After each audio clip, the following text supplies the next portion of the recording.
Hello, my name is Alan Weier. I am the NexGen pastor here at the Danvers Church of the Nazarene, and I have been going here a little over 3 years now.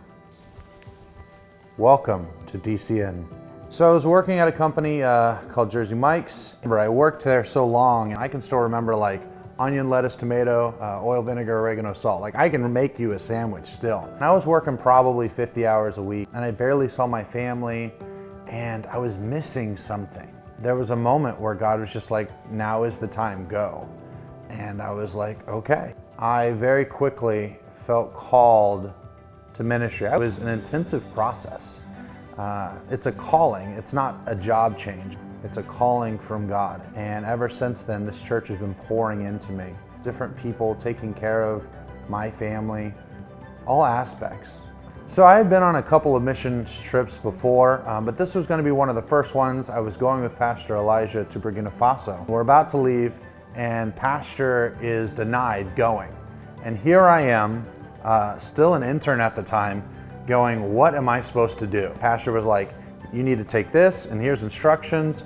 And I was like, okay, and now I'm on a plane by myself, being able to meet somebody. She was Muslim, and she was fleeing a relationship that was very hostile.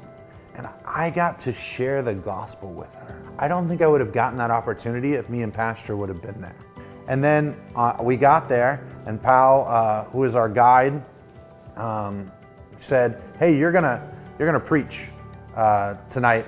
Pastor was gonna preach, Pastor Elijah was gonna preach, but now you're gonna preach because you're here. And I was like, great. And I was so encouraged during that time. Even one of the kids, when they asked how long we should preach, one of the kids said, well, you came from so far, we'll sit here until Jesus comes again. They just wanted to have those listening ears. And I pray that over all children, that they have listening ears for Christ. Our name is not the important name to remember, is that it's Christ's name. That's number one. And number two, that God uses us however He sees fit. We trust Him. And I pray that over every missionary as they go. I would say the biggest piece of useless knowledge that I can think of right now is this, which is crazy because it was happening after World War I. And so that's just like mind-boggling if you thought about it.